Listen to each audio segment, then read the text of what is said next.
today on State versus Jared Karpovich on multiple files, file 22 CR 1158, 23 CR 550, 23 CR 794, 23 CR 1009, 23 CR 1022, and finally 23 CR 1133. We're here today for sentencing in all these matters. The State of Ohio has had the opportunity to review the pre-sentence investigation report and is prepared to go forward. Thank you.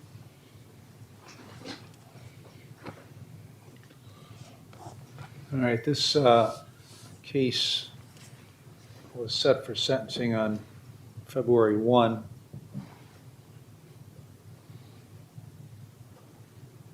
In advance of that date, Mr. Peterson filed a motion to continue on behalf of Mr. Karpovich, asking that it be continued because Mr. Karpovich was scheduled for surgery on February 6th.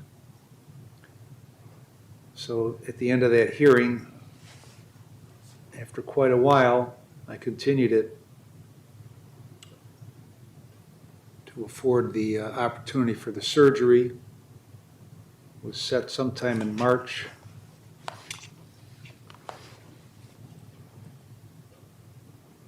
In advance to today. Mr. Peterson? Yes, Your Honor. Go ahead. Well, you know, you revoked the defendant's bond on these 6 cases after you were kind enough to continue his case for sentencing. Your Honor, the only way I can tell you how I feel, and I truly feel this way about Jerry, because I have met with him many times, his significant other who's in the back of the courtroom, he's one of the very few defendants that I've represented that is so severely addicted to drugs. And that's what drove him to do what he did in these cases. Now, Even though he doesn't think he should have been charged with anything because it should be a crime because it's all for his use. And that's, I heard that for a half hour last time. Go ahead. And that's, you know what, Judge? I knew you were going to say that because that's so typical of a person that's in his position. He knows he's going to prison. He knows he screwed up. He let his family down. He let his friends down. He even let me down. Because when I heard he picked up the new case, I was so mad I wouldn't talk to him. But you know, I've talked to him since, and believe it or not, other than addicted to drugs, and that is such a disease, such an illness that he's got, aside from that, if you knew him other than that, he's the nicest guy in the world. He really is. But he's got this problem, and we need to help him with it.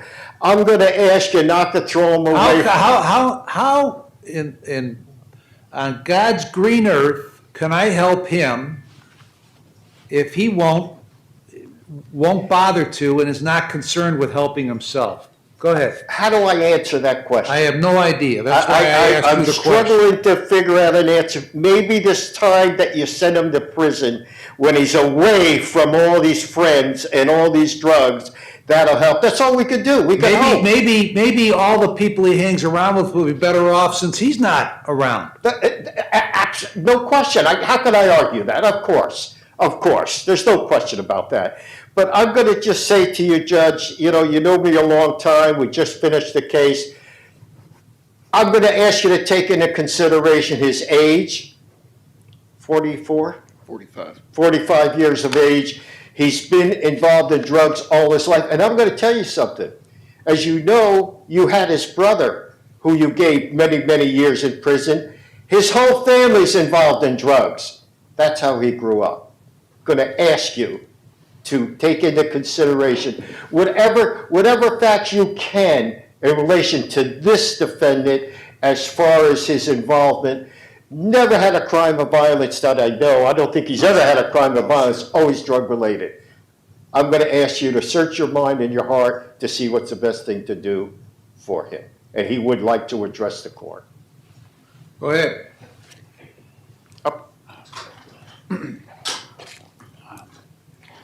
I owe the court an apology. You're absolutely right. I don't hold myself accountable.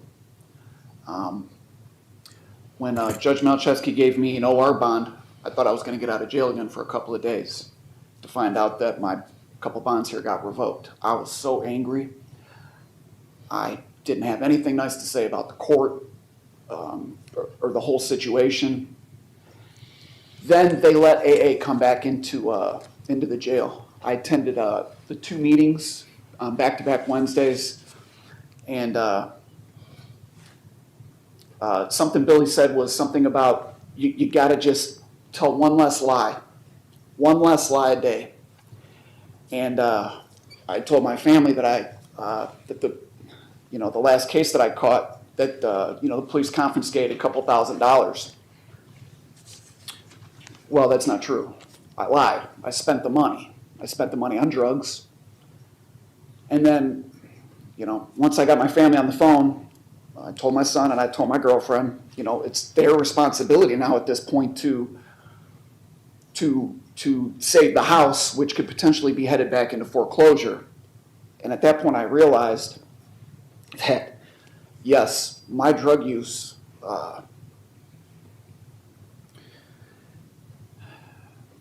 not only is it affecting my son, my girlfriend, taxpayers, you, this attorney, the prosecutor, it's affecting everyone around me, everybody, even people that aren't around me. So not only am I not going to be present to help financially in my home with my family, any leadership qualities that I do possess aren't going to be in the home. Not to mention just the chores, being the man of the house, the grass cutting, the gutters cleaning, anything that the tenants need, and now I'm going to be an emotional drain on my family and a financial drain. Plus now everybody's got to step it up to fill in the gap where I've so selfishly taken for myself and claimed to not have done anything wrong, in essence.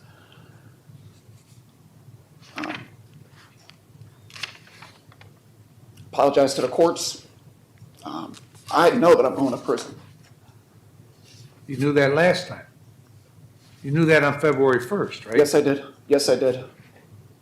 How'd the surgery go? Didn't complete the surgery Why not?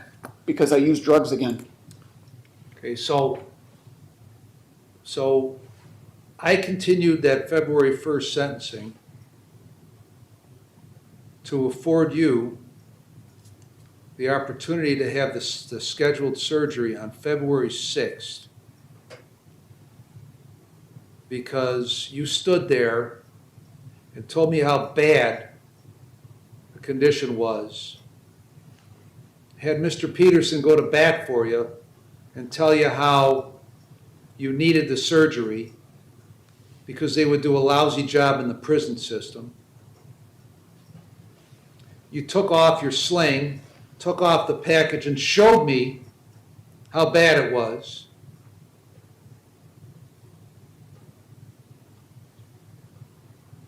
So I continued that hearing for about 6 weeks so you could get the surgery 5 days later and recover.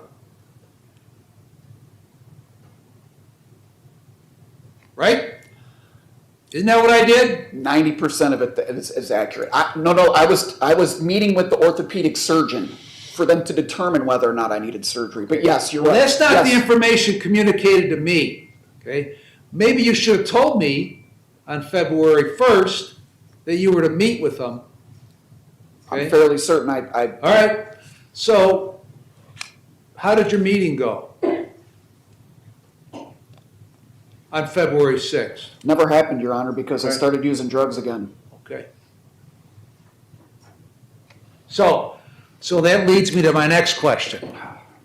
As I listened to you talk for about 3 minutes, why in the world would I believe any of what you told me? I don't know how to answer that, Your Honor. Answer it as best you can.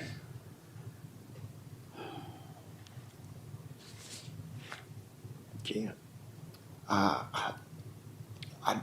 I don't know how to answer that question. I mean, I guess expected me to be a drug addict when I behaved like a drug addict. I don't really have a, I don't know how to answer it, Your Honor. I tell you what, I was sick of it on February 1st, and I'm sick of it now, okay?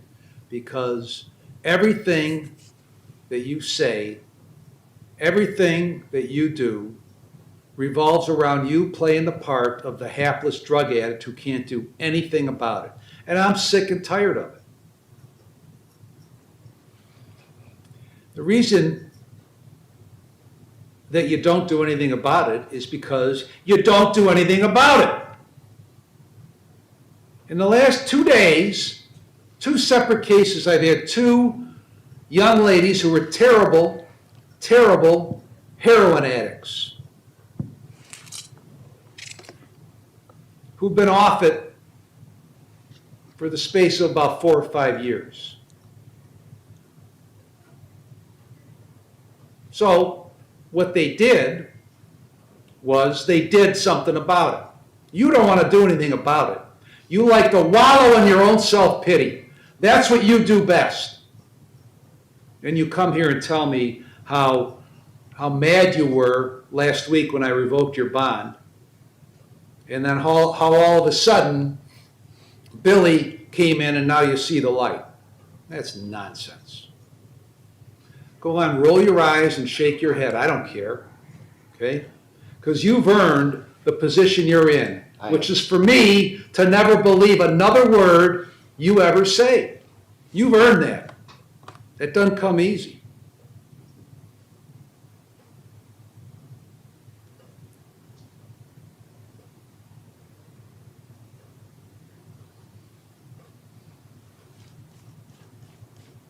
Anything else you'd like to say?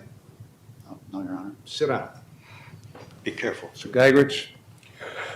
Thank you, Your Honor. State of Ohio had an agreed prison term of 3 years at the time of the plea. His recent arrest, I do believe, frees the state of Ohio from that agreement. And at this point, the state of Ohio would ask us to fashion a sentence that would be appropriate for this conduct that he's been before and after. Plus, I would ask you to think about his comments that he made in the pre-sentence investigation as to his remorse to these crimes.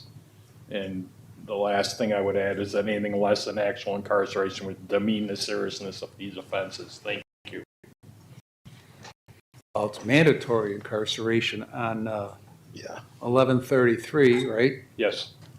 All right, I've reviewed the pre-sentence report, the drug and alcohol evaluation. I've considered all the provisions in 292911, 292912, 292913, and 292914. Considered what was said in court by the defendant on February 1st and today. Considered what was said by Mr. Peterson on both those days, Mr. Geigrich on both those days. And have observed and concluded that you're the ultimate con man.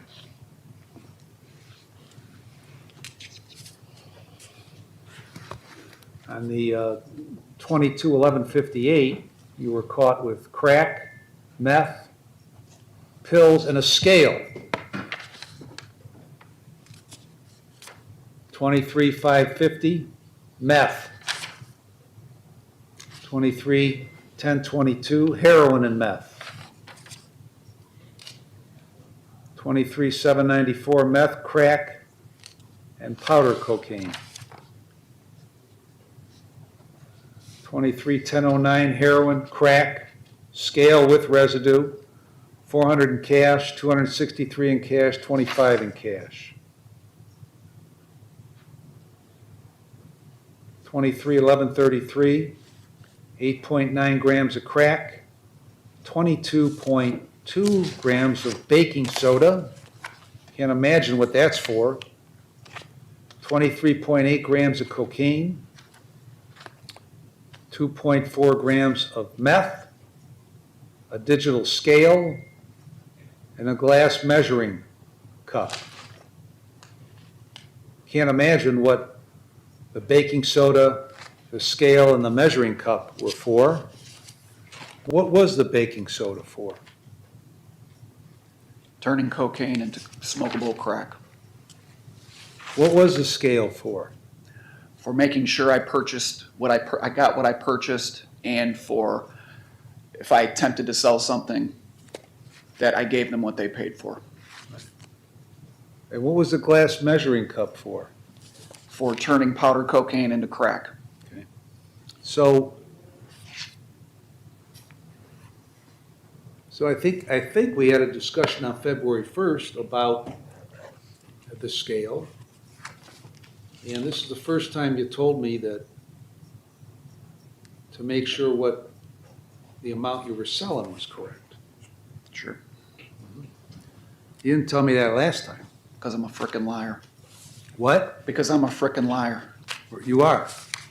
It's the first thing I believe you in what you said in 2 hearings.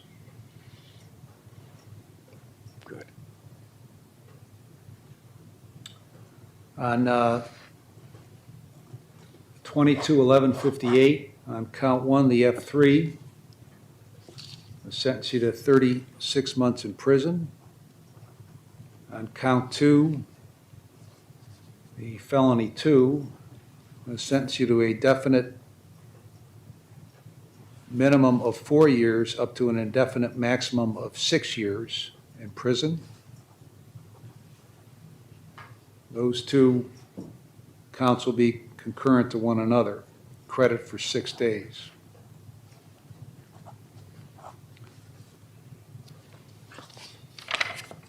On 23-5-50, sentence you to 12 months in prison. Credit for 6 days. That will be concurrent to 22-11-58. On 23-10-22, 36 months in prison, credit 13 days, concurrent to 23-5-50 and 22-11-50. Your Honor, which file? You said 22? 23-10-22. 1022. Oh, this one.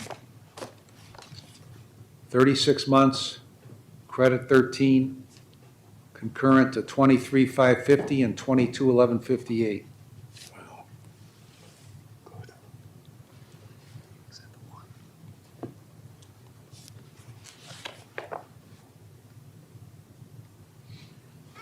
On 23-7-94,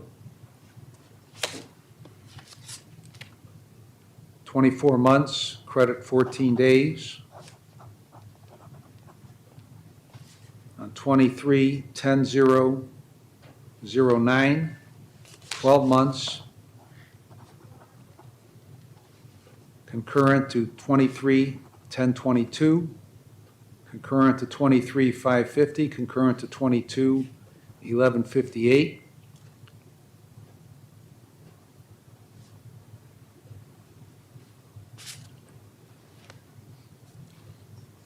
And on 23-11-33, sentence of a definite minimum of 6 years up to an indefinite maximum of 9 years. 23-11-33 and 23-7-94 will be consecutive to one another and concurrent to all the remaining cases. Now, on your definite minimum, there's a presumption you should be released after that minimum term. Whether you serve any of the additional up to the indefinite maximum is the determination made by the Department of Corrections based on your behavior and activity while you are in prison. There's also a $7,500 fine imposed that's mandatory on 23-11-33. 11-33 gets credit for 4 days. Now, when you get out, you'll be on post-release control for 2 years up to 5 years with conditions placed upon you by the Adult parole authority, if you violate those conditions, a parole authority could return you to prison for up to 9 months for each violation, up to 1/2 of my sentence.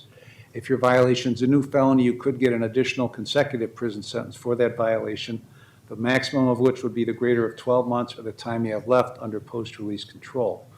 With regard to the consecutive sentence, consecutive sentences are necessary to protect the public from future crime by you and to sufficiently punish you, and they are not disproportionate to the seriousness of your conduct and the danger you pose to the public, despite your protestations to that you're only a danger to yourself. Your history of criminal conduct demonstrates that consecutive sentences are necessary to protect the public from future crime by you, and some of these offenses were committed while other cases were pending. At least 2 of these offenses were committed as part of 1 or more courses of conduct, and the harm caused by at least 2 of the offenses committed was so great or unusual, no single prison term for any of the offenses committed as part of any course of conduct adequately reflects the seriousness of your offense. Whatever items are subject to forfeiture are forfeited to the state. Is there anything else, Mr. Geiglich? Nothing, Your Honor, thank you. Your Honor, if I may, the total sentence that this defendant received is how many years? There's going to be a 2-year sentence or a 24-month sentence on 23-794, followed by a 6 to 9-year sentence on 23-1133, and all the rest are concurrent. So it's an 8-year total. Correct. And is the sentence in 1133, the 6 years, totally mandatory? Yes. Okay. Thank you, Your Honor.